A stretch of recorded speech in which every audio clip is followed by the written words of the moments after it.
Fish kofta करी आज की मज़ेदार सी रेसिपी ज़रूर ट्राई कीजिएगा। चैनल पे नए आए हैं तो प्लीज़ सब्सक्राइब कर दें, बेल के बटन को प्रेस करें, ऑल के ऑप्शन पे ज़रूर क्लिक करें ताकि सारी वीडियोस का नोटिफिकेशन आप तक आता रहे। वीडियो अगर अच्छी लगे तो इसको लाइक और शेयर ज़रूर कीजिएगा। अस्सलाम वालेकुम जी, मैं आप सब देखने वालों को अपने YouTube channel cooking with Fasiha Rizwan पे वेलकम कहती हूँ। आज मैं जो रेसिपी आपके लिए बना रही हूँ वो है जी फ़िश कोफ्ता। उसके लिए ये मैंने फिश ले ली है, बोनलेस है ये और तकरीबन ½ kg है। और इसको अब मैं चॉपर के अंदर डालूंगी।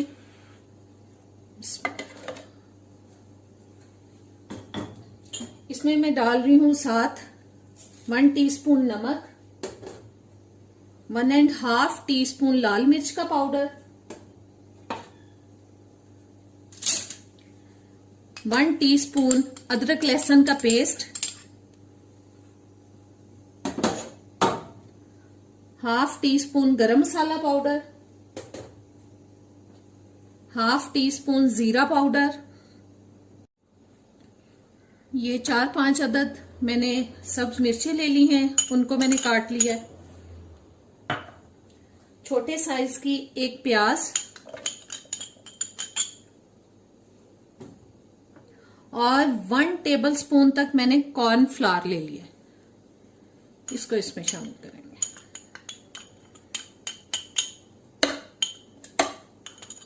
इन सब चीजों को अब हम अच्छे से चॉप कर लेंगे। बहुत अच्छे से कीमा बन चुका है, अब इसको हम निकालते हैं। जी, कीमे को मैंने निकाल लिया। अब इसके हम कोफ्ते तैयार करते हैं। हल्का सा पानी लगाते हैं। कोफ्ते का साइज आप अपनी मर्जी के हिसाब से रख सकते हैं। मैं बस नॉर्मल रख रही हूँ, ना बहुत बड़ा और ना बहुत छोटा।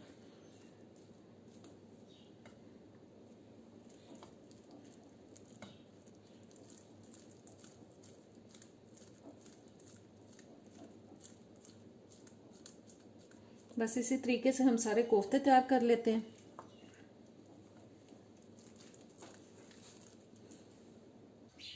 जी, कोफ्ते सारे तैयार हो चुके हैं और कढ़ाई पे मैंने ऑयल गरम करने के लिए रख दिया है। ऑयल गरम हो चुका है। अब ये कोफ्ते हम इसके अंदर डाल के फ्राई करेंगे इनको।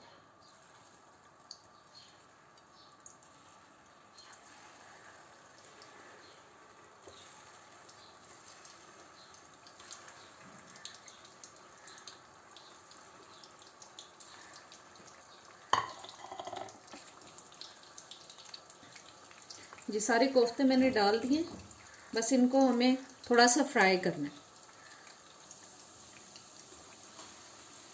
ये देखें, कोफ्ते बिल्कुल भी नहीं खुलेंगे।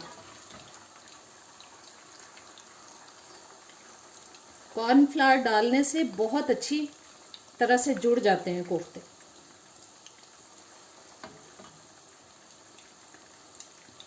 बस इन पे हम थोड़ा सा कलर आ जाए तो इनको निकाल लेंगे।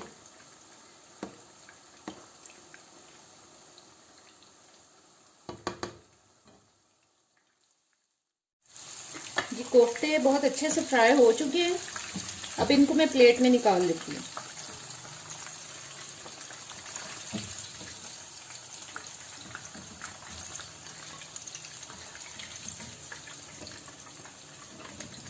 कॉर्नफ्लावर डालने से कोफ्तों का साइज भी थोड़ा बड़ा हो जाता है।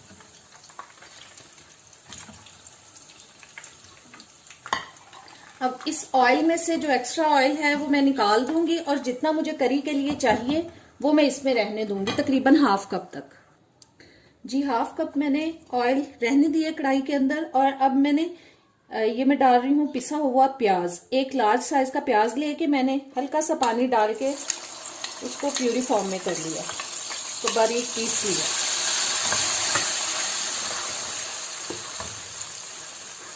इस प्याज को हम हल्का सा कलर आने तक पकाएंगे।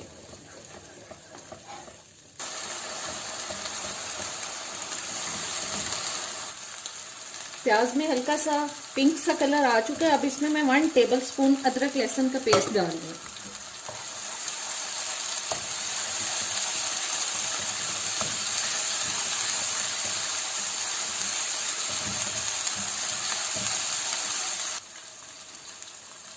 वन कप टमाटरों की प्यूरी में शामिल कर रही हूँ। ये मैंने 2 लार्ज साइज के टमाटर लेके उनकी प्यूरी बना ली थी। और साथ ही इसमें मैं अब स्पाइसेस शामिल कर रही हूँ। 1/2 टीस्पून हल्दी पाउडर,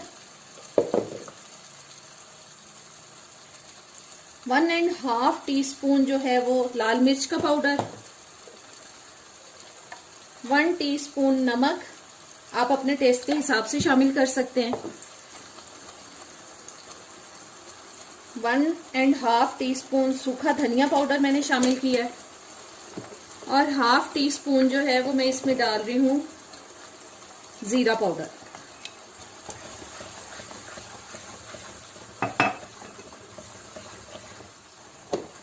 हाफ टी स्पून मैंने अजवाइन ली है, मैंने इसको अच्छी तरह से हाथों पे मसल लिया है, वो शामिल कर दिया मैंने इसमें।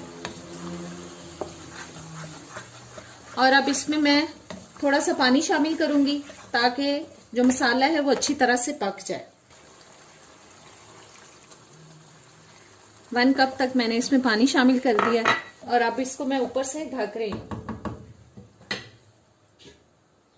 7-8 मिनट के लिए इसको हम ढक के पकाएंगे।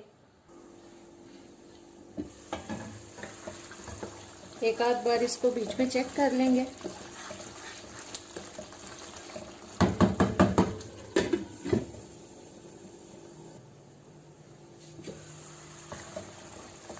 ये मसाला पक चुका है।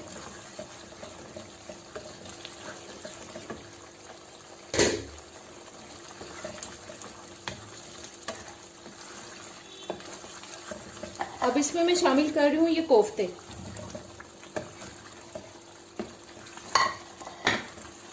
और साथ ही डाल रही हूँ ये 1/2 कप दही।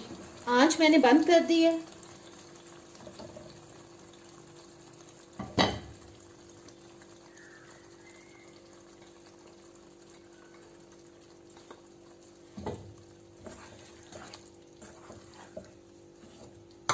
मैं बहुत दफा बता चुकी हूँ अपनी वीडियोस में कि दही डालते वक्त आंच बंद कर लेनी चाहिए, उससे दही की गुठली नहीं बनती है और टेस्ट भी अच्छा आता है खाने का। अब मैंने चूल्हा ऑन कर लिया दोबारा से।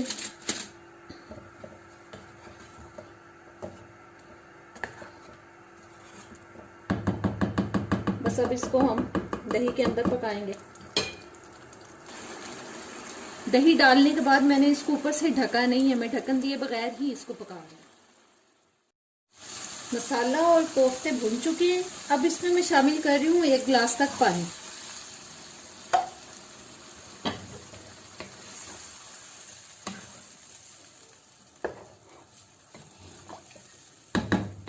ऊपर से अब मैं इसको ढक रही हूँ और तेज आंच पे मैं इसको 2-3 मिनट के लिए पकाऊंगी और उसके बाद हम आंच थोड़ी हल्की कर देंगे। जी मैंने 3-4 मिनट के लिए इसको तेज आंच पे पकाया है। अब मैंने आंच बिल्कुल हल्की कर दी है और इसमें मैं शामिल कर रही हूँ 1/2 टीस्पून तक गरम मसाला पाउडर और 2 टीस्पून मैंने ले लिया है जी सूखी मेथी। उसको हाथों पे इस तरह से मसल के वो शामिल कर रही हूँ मैं। इसको अब मिक्स कर देते हैं और 3-4 मिनट के लिए इसको अब मैं ढक के हल्की आंच पे पका लूंगी ताकि जो ऑयल है वो अच्छे से ऊपर आ जाए और अगर कोई कसर है तो वो सही तरह से पक जाए।